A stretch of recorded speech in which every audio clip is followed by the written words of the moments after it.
Hey man, what's going on? It's old Brookie. So, I stayed up pretty late last night working on just some books, guitar books. Uh, One of them was chord tone soloing, and the other one was chord chemistry. And both of the books talk about major seven chords. And I thought that might be a good topic. I don't know how many of my students are super familiar with major sevenths. It seems people are learn your majors and minors, maybe dominant seventh, and power chords. And I think major seven would be the next one to add to the big library of chords you have to carry around in your head, and you have to be able to play them quickly. Um, Everybody's going to have different time with that, but as far as how quickly you can produce the chords, but it's something we should be working on. So a major seven chord is not terribly difficult in some cases. For instance, here's a C major. To make it major seven, I'm just going to lift up my index finger.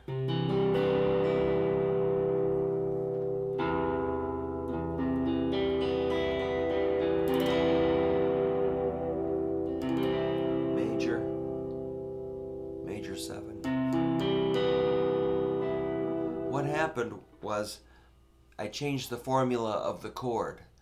A major chord is a root third fifth, and C is a good example of, you can hear it, root third fifth, C, E, G.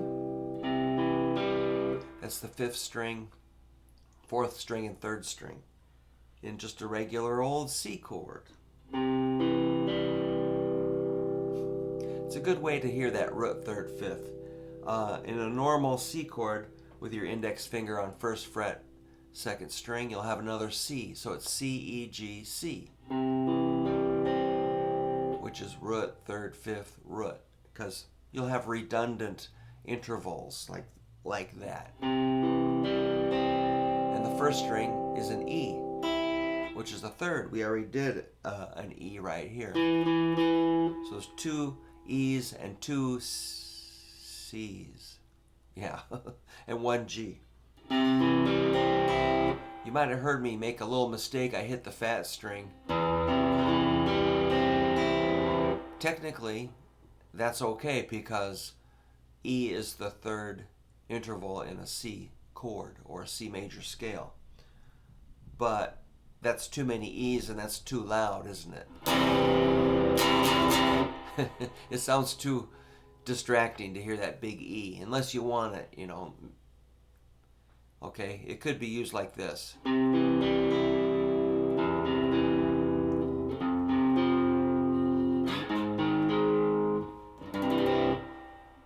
It could be leading you somewhere. Anyhow, I'm off course already. So remember, a major chord's root third fifth. All we're adding is a seventh. That means you have to be familiar with your scale. The C major scale's like this: C, D, E, F, G, A, B, C. That's the root, second, third, fourth, fifth, sixth, seventh, eighth. 1, 2, 3, 4, 5, 6, 7. 7 is the B, so that's what we're going to use to make it major seventh.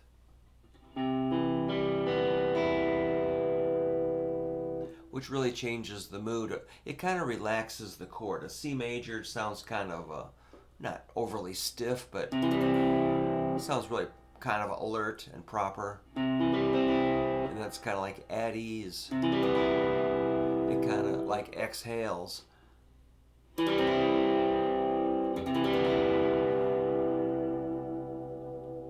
Which is a pleasant effect.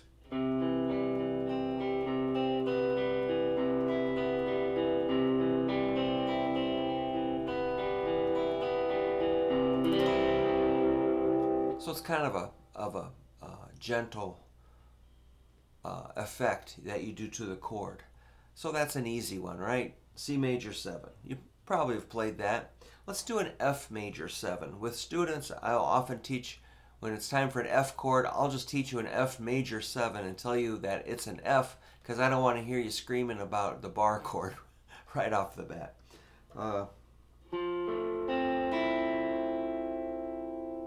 Root, 3rd, 5th, 7. Here's the normal F chord that we probably were taught, which is great because you can move that.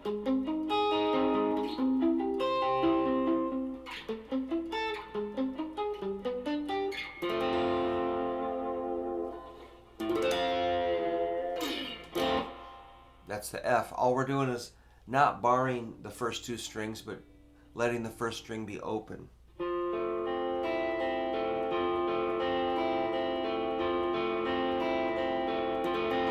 So again, that's a root, 3rd, 5th, 7. 1, 3, 5, 7 is the formula.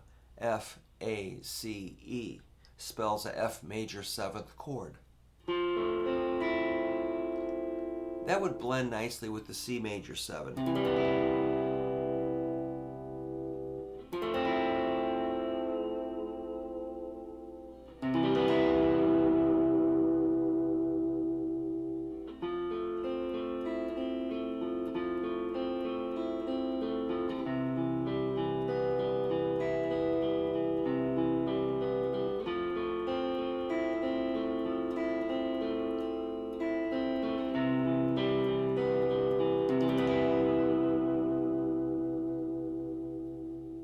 Okay, cool.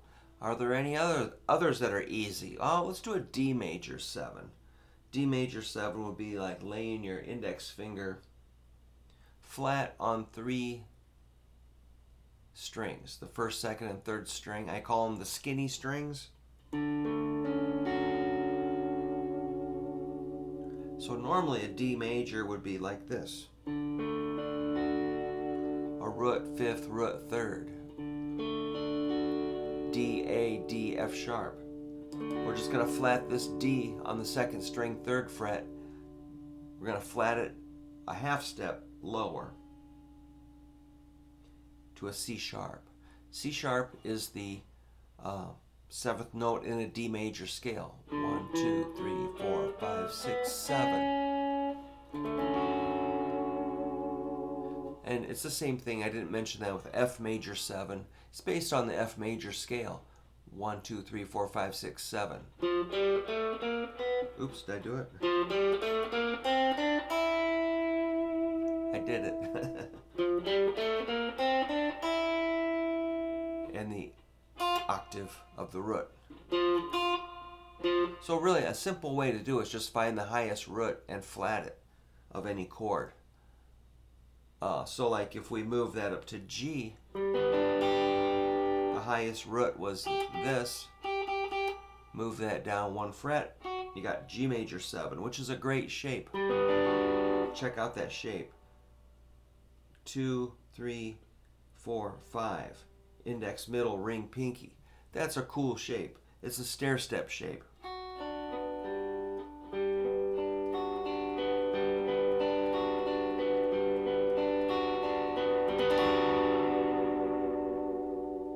A good thing about this shape is it's movable. So if I want to bring it up to A major 7, it's going to be 4, 5, 6, and 7. For A major 7. Couldn't resist that open A string. How about 2 frets higher? We'll have a B major 7. That's at the 6, 7, 8, and 9th frets. Same shape. So once you learn some shapes, you can just start going, just come on up the neck and figure it all out. So that's kind of like an F-shaped chord, which you can trace back to an E shape in the cage system, C-A-G-E-D, C-A-G-E-D. That's a pattern 4 chord shape. That's true. So it's like a pattern 4 major 7th shape moved up the neck. And of course, it's kind of your job to figure out all 12 keys. And if you don't care about that, you should. Okay? All right. Let's do one more major seventh shape at least. This is going to be an A major 7 down here. It's just like an A chord. I always try to get you to use middle ring pinky.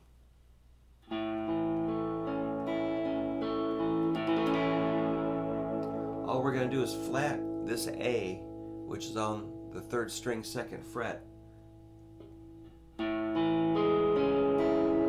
You're going to add this G sharp here, which is 1st fret, 3rd string. So that looks just like a D7, only 1 string towards the ceiling.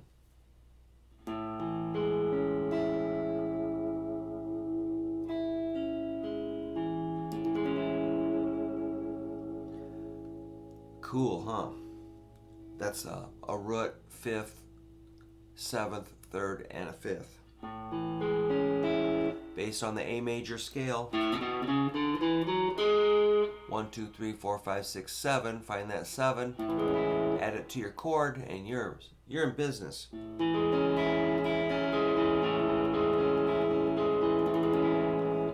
Great chord. To get maximum benefit from that shape, which is pattern 2 in the Cage system, C-A-G-E-D. Pattern 2 is A-shaped chords. You're going to slide that up.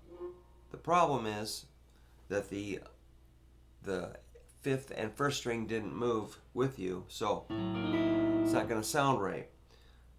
That's why you have to change fingers. Remember the shape. We're going to use middle ring pinky for what you had there previously. Middle ring pinky. Middle on the 3rd fret, 3rd string, ring on the 4th fret, 4th string, pinky on 4th fret, 2nd string. Did I say that right? Then you're going to bar at the 2nd fret.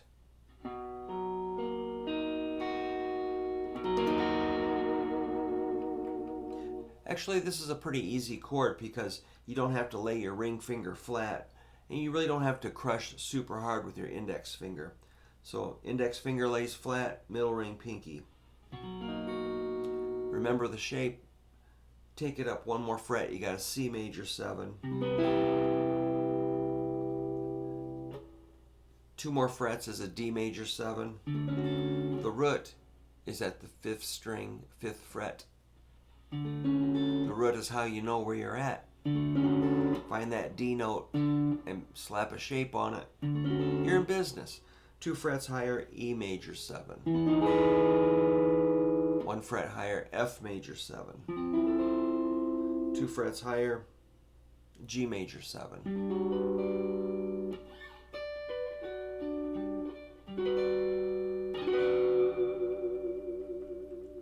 Cool. There are more major 7 shapes, but let's keep it a little bit simple here. You should be working out of some books. Try to get Chord Tone Soloing by Barrett Tagliarino and get Chord Chemistry by Ted Green. They're both excellent. Or any chord book you can get. I have a chord book that I sell too, but mine is pretty good. Those others books are quite excellent, super professionally made.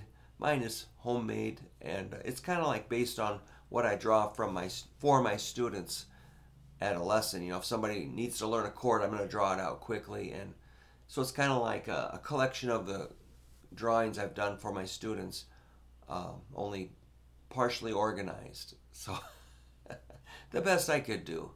Anyway, okay, I'm going to say goodbye here in a second, but I'd like to thank you for watching and invite you to please subscribe. I'm going to have a beginning lesson on every Tuesday for a while, so I look forward to doing that. And I do thank you for the comments, the subscribing, and any likes or anything you can do to share the video. Alright, this is Brook Hoover. I'm saying so long, and be working on those major 7 chords.